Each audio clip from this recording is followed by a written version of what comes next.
کیا کریں؟ سارے انجینئر ہیں جو باہر کر رہے ہیں. مالدار بننا بڑائی نہیں ہے، مالدار بننا بڑائی نہیں ہے، نیک اچھا انسان بننا بڑائی ہے. اور میرے دیش میں تمہیں قسم اللہ کی اٹھا کے کہتا ہوں، میرے دیش کا زوال نہ نون لیگ کی وجہ سے ہے، نہ قاف لیگ کی وجہ سے ہے، نہ پیپل پارٹی کی وجہ سے ہے، نہ پی ٹی آئی کی وجہ سے ہے. میرے دیش کا زوال بد اخلاقی کی وجہ سے ہے، بد اخلاقی کی وجہ سے ہے. وجہ سے ہے کہ آج بازاروں میں جاؤ، شہروں میں جاؤ، دیہاتوں میں جاؤ، انسان نہیں ملتے. مرد عورت ملتے ہیں، انسان نہیں ملتے، اور انسانوں پر فیصلے ہوتے ہیں. میرے رب کا ایک قانون ہے، جس قوم میں انصاف ہوگا، سچائی ہوگی، دیانتداری ہوگی، وہ اللہ کو گالیاں بھی دیتے ہوں گے تو اللہ ان کو عزت دے گا دنیا میں.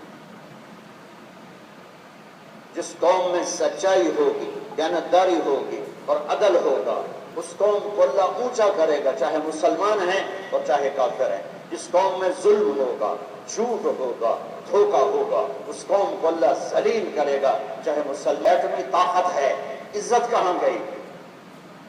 ٹیکنالوجی ہے، عزت کہاں گئی؟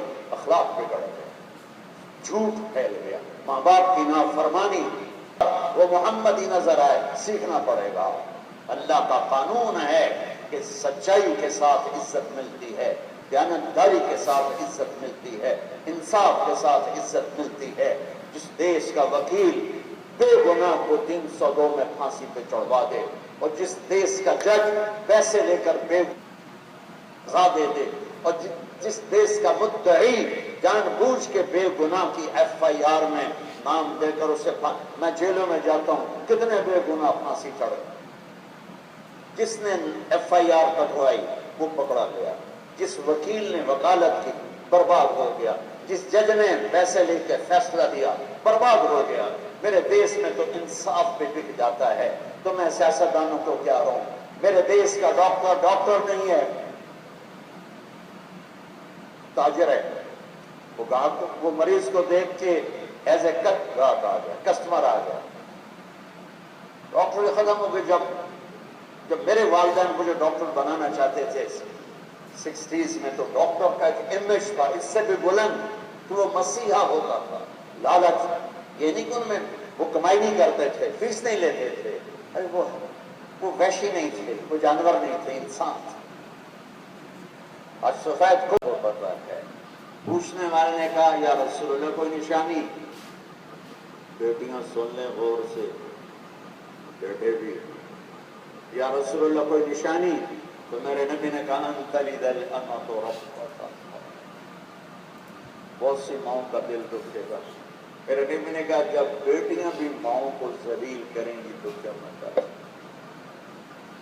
بیٹے نہیں کہا، تو بیٹے تو کرتے ہی رہتے، لیکن جب بیٹیاں بھی بدتمیز ہو جائیں گی اور ماؤں کے سینے میں تیر ماریں گی تانے کے طنز کے.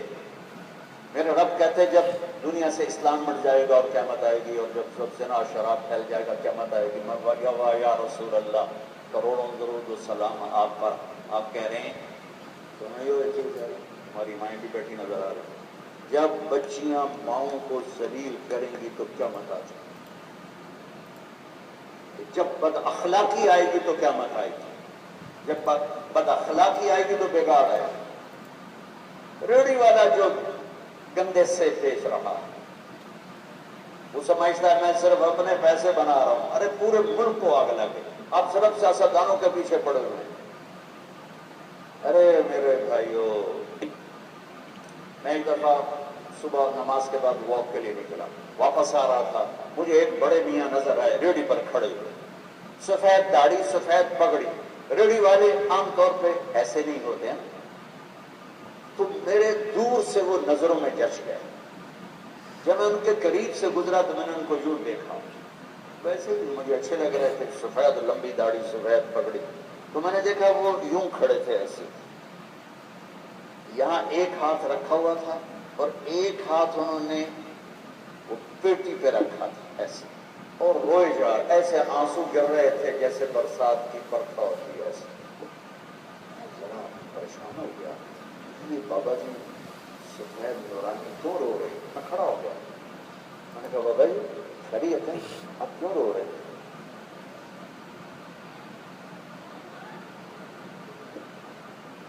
اس نے میرے سامنے سیبوں کی ریڑھی ایسے پلٹ دی، سارے سیب ریڑھی پر بکھر گئے، اوپر کی لیئر سیب ٹھیک تھے، نیچے سارے ادھ گلے تھے۔ کوئٹہ سے سیب آیا، یہ پیٹی لگانے والا ایک ادنا مزدور اور اس باغ کا خریدنے والا ایک میڈیوکر اور اس کا بیچنے والا بھی ایک متوسط، کوئی وزیر اعظم نہیں کر رہا، وزیر اعلیٰ نہیں کر رہا، کوئی 22 گریڈ کا سیکٹری نہیں کر رہا ہے، لیکن اس نے کس کو جا کے ہٹ کیا؟ ایک شریف غریب آدمی کا سینہ چیر دیا اور اس کے آنسو یوں کر کے کہنے۔ میں نے یہ قصہ ہزاروں دفعہ سنا ہے اور ہر دفعہ میرے سامنے اس کا چہرہ آتا ہے، میرے آنسو آ جاتے ہیں۔ کہنے لگا بہت غریب ہے،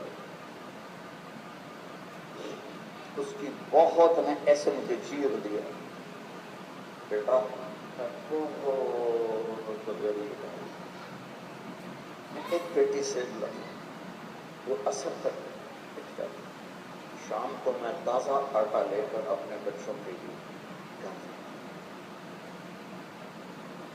آج کسی نے میرے بچوں کی روٹی نصیب کی، جس قوم کی بستی یہاں تک پہنچی ہو، توبے کا ہلا کر۔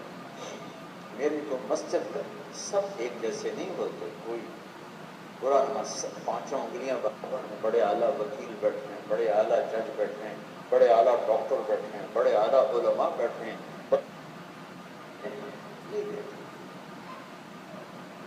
جلوا کے بیٹھے ہیں، باپ اپنی اولاد سے عزتیں جما کے بیٹھے ہیں، بازار کے تاجر جھوٹ کو تجارت بنا کے بیٹھے ہیں، دھوکے کو، فراڈ کو ملا۔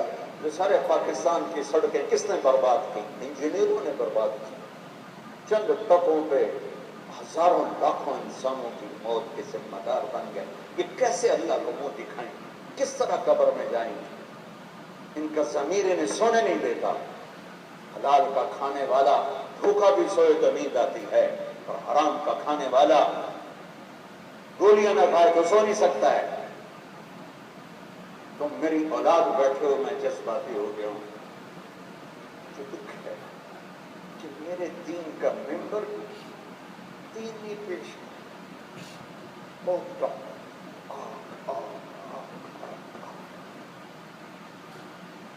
ہمارے سوال کی وجہ سمجھو بچوں، ہمارے سوال کی وجہ یہ نہیں ہے کہ دریائے راوی خشک ہو گیا، دریائے صدر الجناب خشک ہو گیا۔ ہمارے سوال کی وجہ یہ نہیں ہے کہ ہمارے حکمران کرپٹ ہو گئے۔ اللہ ایسا نہیں ہے کہ حکمرانوں کی وجہ سے سب کو تباہ کر دے۔ ہماری پوری نسل کی اکثریت اخلاقی پستی میں جا گری ہے۔ اپنے نبی والے اخلاق اپناؤ، سچ بولو، کبھی جھوٹ نہ بولنا، کسی کو دھوکہ نہ دینا، کسی پہ زیادتی نہ کرنا، تب دیکھنا اللہ آپ کو۔ اگر میری قوم کا 33 نمبر ہوتے ہیں نا، پاس نمبر 33 نمبر، 33% طبقہ بھی یہاں اس پہ آ جائے تو اللہ میرے ملک کی تقدیر بدل دے گا۔ اپنی ماں کی ٹھنڈک بنو، ماں وَقَضَىٰ رَبُّكَ أَلَّا تَعْبُدُوا إِلَّا إِيَّاهُ وَبِالْوَالِدَيْنِ إِحْسَانًا إِمَّا يَبْلُغَنَّ عِندَكَ الْكِبَرَ أَحَدُهُمَا أَوْ كِلَاهُمَا فَلَا تَقُل لَّهُمَا أُفٍّ وَلَا تَنْهَرْهُمَا وَقُل لَّهُمَا قَوْلًا كَرِيمًا وَاخْفِضْ لَهُمَا جَنَاحَ الذُّلِّ مِنَ الرَّحْمَةِ وَقُل رَّبِّ ارْحَمْهُمَا كَمَا رَبَّيَانِي صَغِيرًا۔ اللہ اپنا حق ایک آیت میں بتاتا ہے، ایک جملے